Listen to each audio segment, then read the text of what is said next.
Lakini kwanza ni taarifa habari za dunia ukisomewa nami Leonard Mubali. Mamia ya watu wanahofiwa kufariki dunia kutokana na tetemeko la ardhi lililoipiga Myanmar na Thailand, huku baadhi ya watu wakihofiwa kukwama katika majengo yaliyobomoka. Serikali ya kijeshi iliyojitenga ya Myanmar imetoa wito wa kutaka msaada kutoka kwa jumuiya za kimataifa baada ya taifa hilo kukumbwa na tetemeko kubwa la ardhi lililopiga katikati mwa nchi hiyo.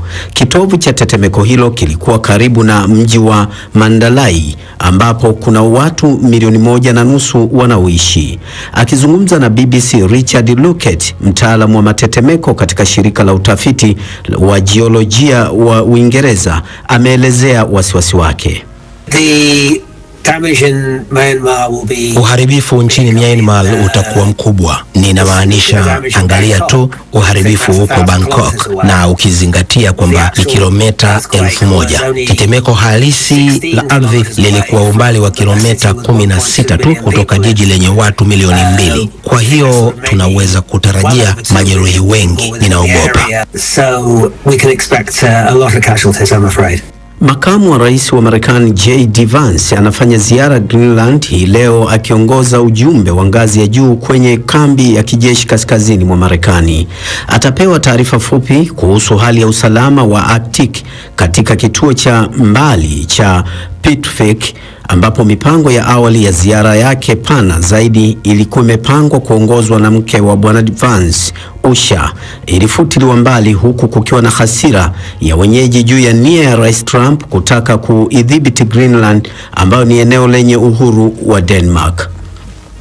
Kupanak Olsen ni mtayarishaji wa maudhui, mfuasi wa uhuru wa Greenland, na alichaguliwa hivi majuzi katika bunge la Greenland. Akizungumza na BBC, Olsen ameelezea wasiwasi wake juu ya hatua hiyo, na hata hivyo Greenland imekuwa ikipanga kufanya maandamano maalum kupinga pendekezo la Trump dhidi ya eneo lao.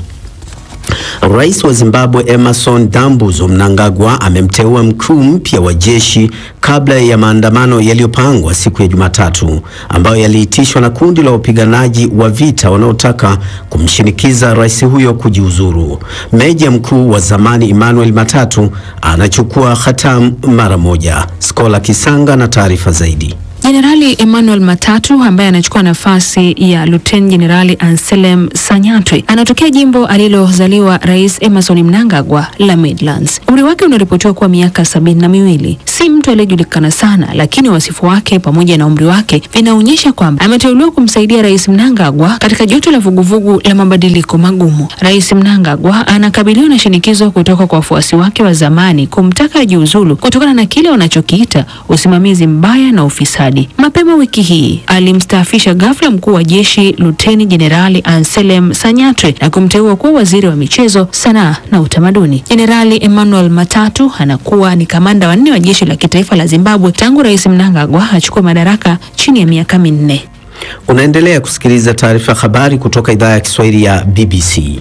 Rais wa Urusi Vladimir Putin amependekeza kwa Ukraine inapaswa kuwekwa chini ya udhibiti wa Umoja wa Mataifa kwa muda ili kuchagua kile anachokiita serikali yenye uwezo zaidi. Ni jaribio la hivi karibuni la rais wa Urusi kupinga uhalali wa serikali ya Kyiv. Ukraine ilimshutumu Putin kwa kupendekeza mawazo hayo na kuyaita ni ya kichaa ili kuchelewesha harakati zaidi kuelekea makubaliano ya amani. Na watu milioni 28 wanakabiliwa na njaa kali nchini Jamhuri ya Demokrasia ya Kongo, ikiwa ni rekodi kwa nchi hiyo inayochochewa na mzozo unaozidi kati ya serikali na waasi wanaoungwa mkono na Rwanda mashariki mwa taifa hilo.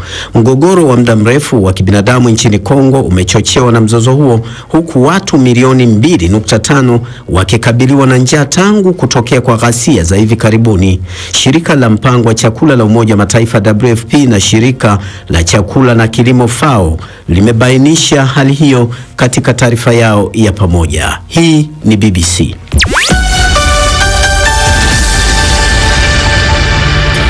Taarifa kuu za dunia zimesomwa na Leonard Mubali. Unasikiliza matangazo ya Dira ya Dunia kutoka idhaa ya Kiswahili ya BBC. Magharibi mwa Kenya, matangazo haya utayasikia kupitia West FM. Nchini Tanzania unayopokea kupitia Radio 5 na Radio Free Africa, na kule DRC unaweza kusikiliza kupitia Radio Muungano kule Beni. Pia unaweza kuyapokea matangazo yetu kwenye internet katika bbcswahili.com au kupitia kurasa wetu wa Facebook BBC Swahili. Hii leo uko nami Beldin Walieula, na hapo baadaye mwenzangu Ron Cliff Odit atakujia na mjadala wetu wa wiki. Moja kwa moja tuanze taarifa zetu. Takriban watu 144 wamefariki, mamia wengine kujeruhiwa nchini Myanmar baada ya taifa hilo kushuhudia tetemeko la ardhi lenye ukubwa wa 7.7 katika kipimo cha Richter. Tetemeko hilo la ardhi pia limeshuhudiwa katika mataifa jirani ikiwemo Thailand, ambapo jengo moja la ghorofa ambalo lilikuwa limemalizwa kujengwa liliporomoka, huku wajenzi zaidi ya 81 wakiwa hawajulikani waliko. Naibu Waziri Mkuu wa Thai anasema shughuli ya uokozi inaendelea. Nado Mubali na taarifa zaidi.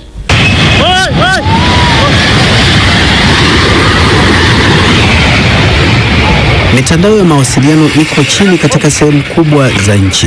Uchunguzi wa kijiolojia wa Marekani unaonya kwamba huenda kukawa na maafa zaidi, huku idadi ya vifo ikifikia maelfu. Picha za video zilizotumwa kwenye mitandao ya kijamii ni zile zinazoonesha pindi jengo hilo lilipoanguka, huku wafanyakazi wakikimbia kuokoa maisha yao.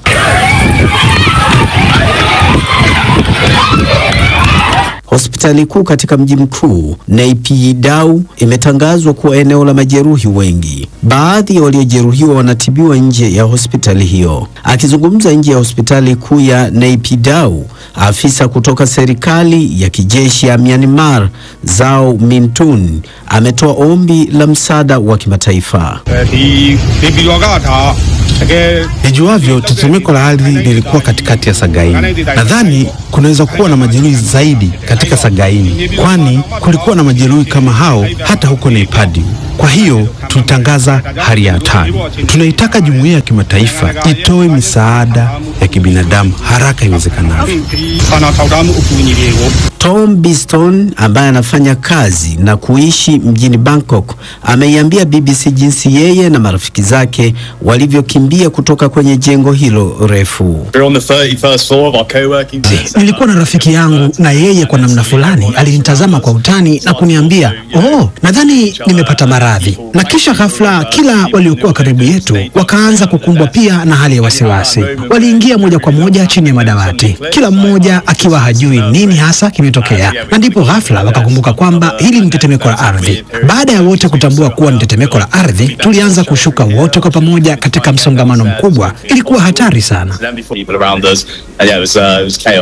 Jengo la juu lililokuwa likijengwa limeporomoka. Polisi wanasema makumi ya wafanyakazi wamenaswa ndani. Wameelezea namna tetemeko la ardhi lilivyotokea. Nilikuwa nikiangalia ujumbe kwenye simu yangu ya mkononi. Nilikuwa kwenye gari langu la Z-Boy, na ghafla nilianza kwenda mbele na nyuma, na likaanguka chini na mimi nikagonga kichwa changu kwenye meza. Lakini sikupata jeraha ama kupata alama yoyote, na sikuivunja meza hiyo ya kioo pia. Nilikuwa nikingojea kulipia bili, na ghafla nikaanza kuhisi kama dunia inatikisika. Unajua, wazo langu la kwanza ni kwamba labda mtu haisi ni mimi tu, kuna kitu kibaya kwangu. Lakini kila mtu alikuwa akiangalia huku na huko, na mara moja tulikuwa tunatoka nje kwa sababu tulihisi kuwa tetemeko hilo lingedumu kwa muda. Myanmar imetangaza hali ya hatari katika mikoa yake mikubwa ya Sagaing, Mandalay, Magwai, Bago, Easter, Shan State na Naypyidaw. Leonard Mubali, BBC. Umoja wa Mataifa unaonya kuwa Sudan Kusini ipo katika hatari ya kurejelea vita vya wenyewe kwa wenyewe. Hii ni baada ya serikali ya taifa hilo kumweka makamu wa kwanza wa rais wa taifa hilo Riek Machar katika kifungo cha nyumbani. Sasa waziri mkuu wa zamani wa Kenya Raila Odinga amewasili nchini Sudan Kusini kujaribu kupatanisha viongozi hao wawili wanaozozana.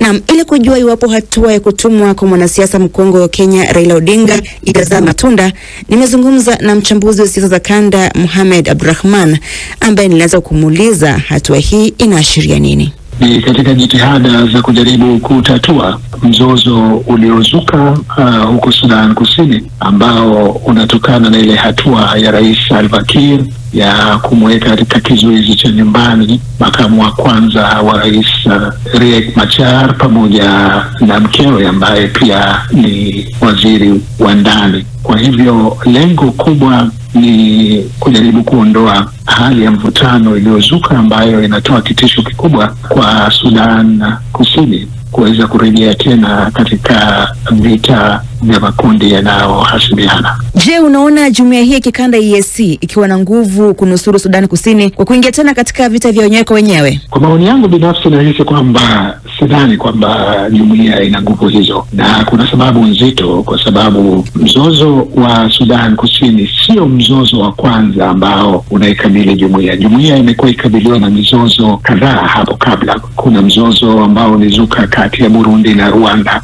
kutoelewana. Kuna mzozo unaoendelea hivi sasa kati ya Jamhuri ya Kidemokrasia ya Kongo na wapiganaji wa M23 ambao wanaungwa mkono na Rwanda, ingawa Rwanda inakanusha kwamba haiwaungi mkono wapiganaji hao. Kwa hivyo sidhani kwamba ziara hii itakuja na tija, na sio tu jumuiya ya Afrika Mashariki ulioitaja, lakini pia kuna jumuiya nyingine ambayo maendeleo mashariki na pembe ya Afrika, IGAD, ambapo nchi zote mbili hizo, Kenya na hali kadhalika Sudan ya Kusini na pia Uganda, ni wanachama katika jumuiya hiyo. Kwa hivyo sidhani kwamba jumuiya hizi zimefikia mahala ambapo tunaweza kusema zinatoa matumaini ya kutatua migogoro, sio tu huu wa Sudan Kusini, lakini pia migogoro mingine katika maeneo hayo mawili, au niseme kanda hizo mbili nilizozitaja. Na mbona unadhani kwamba jumuiya hizi hazina ushawishi mkubwa vile? Hazina ushawishi kwa sababu jumuiya hizi zinaendesha mambo kwa kulindana. Kulindana huku kumesababisha kukwama kwa juhudi zozote za kuweza kuambiana ukweli na kuyatatua matatizo. Ukiangalia jumuiya ya Afrika ya Mashariki, unajiuliza panapohusika na mzozo wa Rwanda na Jamhuri ya Kidemokrasia ya Kongo, ambapo nchi hizo zote mbili pia ni wanachama wa jumuiya ya Afrika Mashariki, kwa nini mzozo huo ijaribu Angola kutatua wakati kuna jumuiya? Unakuta moja kwa moja kwamba nchi za jumuiya zimekuwa zikihusika katika migogoro hiyo. Unapoangalia Jamhuri ya Kidemokrasia ya Kongo, kuna Rwanda, hapo kabla Uganda ilikuwa na maslahi yake, na hali kadhalika tukija mzozo huu wa sasa wa Sudan Kusini, unaona kwamba kuna maslahi ya Kenya na hali kadhalika Uganda. Kwa hivyo sifikiri kwamba kuna juhudi zozote za maana zinazoweza kuzaa matunda, kwa sababu nchi hizi zina maslahi yao ya kiuchumi na maslahi makubwa. Sudan Kusini maslahi ya mafuta. Mbona mzozo huu kati ya Riek Machar na Salva Kiir umedumu kwa muda mrefu? Kubwa zaidi ni kinyang'anyiro cha kuwania madaraka. Pili, mzozo huo hivi sasa umegeuka kuwa ni mzozo wa kikabila kati ya kabila la Dinka na lile la Nuer anakotoka Machar. Kwa hiyo umezaa mizizi ya kwamba Sudan Kusini hivi sasa, mbali na kinyang'anyiro cha watu hawa wawili, inaingia katika mzozo mkubwa zaidi wa kikabila, na makabila madogo madogo yanaunga mkono kabila moja au jingine. Hilo ndilo tatizo kubwa, na suluhisho pekee yake nalohisi mimi ni kwamba kwanza watu hawa wakubali kuondoka madarakani watu wawili na kufungua njia ya Sudan Kusini kuwa na uongozi mpya.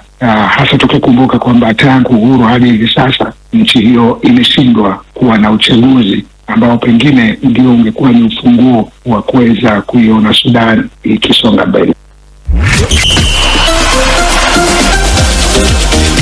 Na barabara kabisa, nianzie barani Afrika ambako shirikisho la soka barani humo CAF limeitangaza Misri kama mwenyeji wa mashindano ya kombe la mataifa ya Afrika AFCON ya mwaka 2025 ya vijana walio chini ya miaka 20. Hatua hii inakuja baada ya shirikisho la soka nchini Cote d'Ivoire, yani Ivory Coast, pamoja na serikali ya nchi hiyo kwa pamoja kuifahamisha CAF kwamba hawataweza kuandaa tena mashindano hayo kama ilivyokuwa ilikuwa imepangwa awali kutokana na sababu ambazo hazikutarajiwa. Kipenga cha kwanza kwenye mashindano hayo kitapulizwa Aprili 27 na fainali kupigwa Mei 18 mwaka huu wa 2025. Nikiwa bado kwenye soka, miamba wa Ujerumani Bayern Munich wamelishtumu shirikisho la soka la Canada kwa kuzembea baada ya Alphonso Davies kurejea kutoka kwenye majukumu ya kimataifa akiwa na majeraha. Beki huyo aliondolewa uwanjani baada ya kuumia kwenye dakika ya 12 katika mechi ambayo Canada waliondoka na ushindi wa bao 2-1 dhidi ya Marekani katika mechi ya mchujo wa kuwania nafasi ya 3 kwenye mashindano ya kombe la shirikisho la CONCACAF siku ya Jumapili. Hapo awali shirikisho la soka la Canada lilisema mchezaji huyo mwenye umri wa miaka 24 alikuwa hajajeruhiwa vibaya na angeweza kucheza, lakini ukaguzi wa madaktari wa klabu yake ya Bayern Munich ulionyesha jeraha hilo, na beki huyo wa pembeni anatarajiwa kuwa nje kwa takriban miezi 6. Mnamo mwezi Februari, Davis ambaye ana asili ya Liberia alisaini mkataba wa miaka 5 na hivyo kumaliza uvumi uliokuwa ukimhusisha kujiunga na Real Madrid. Mkurugenzi mpya mtarajiwa wa michezo katika klabu ya Arsenal, Andrea Berta, anatarajiwa kuwasili nchini Uingereza kabla ya kuanza kwa wiki ijayo, huku The Gunners wakijiandaa kuthibitisha uteuzi wake katika nafasi hiyo. The Gunners wamekuwa wakifanya majadiliano ya kina na raia huyo wa Italia juu ya kuwa mrithi wa kudumu wa Edu ambaye aliondoka dimbani Emirates mwishoni mwa mwaka uliopita wa 2024. Naibu wa Edu Jason Aito aliyeteuliwa kuwa kaimu mkurugenzi wa muda wa michezo katika klabu hiyo kufuatia kuondoka kwa Edu, naye alikuwa miongoni mwa wagombea wakuu waliokuwa wakipigwa upatu kuchukua nafasi hiyo. Lakini Berta atakuwa mkurugenzi mpya wa michezo wa klabu hiyo, huku Arsenal sasa wakijiandaa kutoa tangazo rasmi, na Muitaliano huyo akitarajiwa kuwasili Emirates ndani ya saa 72 zijazo ili kuanza kazi rasmi na The Gunners. Kuna matumaini kuwa huenda akahudhuria mchezo wa ligi kuu ya Premier dhidi ya Fulham itakayopigwa siku ya Jumanne. Na mahakama kuu katika jimbo la Catalonia nchini Uhispania imetupilia mbali kesi ya ubakaji dhidi ya aliyekuwa beki wa klabu ya Barcelona Dani Alves. Kwa pamoja, mahakimu waliondoa mashtaka dhidi ya Alves wakisema kesi hiyo ilikuwa inahitilafiana yenyewe. Uamuzi huo umetolewa baada ya Alves kukata rufaa. Beki huyo wa zamani wa pembeni ambaye pia alichezea Brazil mechi 126 aliachiliwa kwa dhamana mnamo Machi mwaka 2024, huku rufaa yake ikisikilizwa na mahakama kuu jimboni Catalonia. Na katika tenis, mchezaji nambari 1 kwa ubora duniani upande wa wanawake Aryna Sabalenka atamenyana na Jessica Pegula katika fainali ya Miami Open Jumamosi baada ya Pegula kumchapa chipukizi Alexandra Iala katika nusu fainali. Sabalenka mwenye umri wa miaka 26 na raia wa Belarus alionyesha makali yake alipoondoka na ushindi wa seti 6-2, 6-2 dhidi ya Jasmine Paolini anayeshika nafasi ya 6 duniani. Wakati huo huo, Marekani Pegula alitinga fainali baada ya kumchapa Alexandra Iala wa Ufilipino seti 7-3, lakini licha ya kushindwa katika nusu fainali wiki ijayo, ila mwenye umri miaka 19 pekee kwa mara ya kwanza ataingia kwenye orodha ya wanawake 100 wenye ubora duniani katika mchezo wa tenis. Na huu ndio mwisho wa makala ya spoti. Mimi ni Shuaib Ibrahim.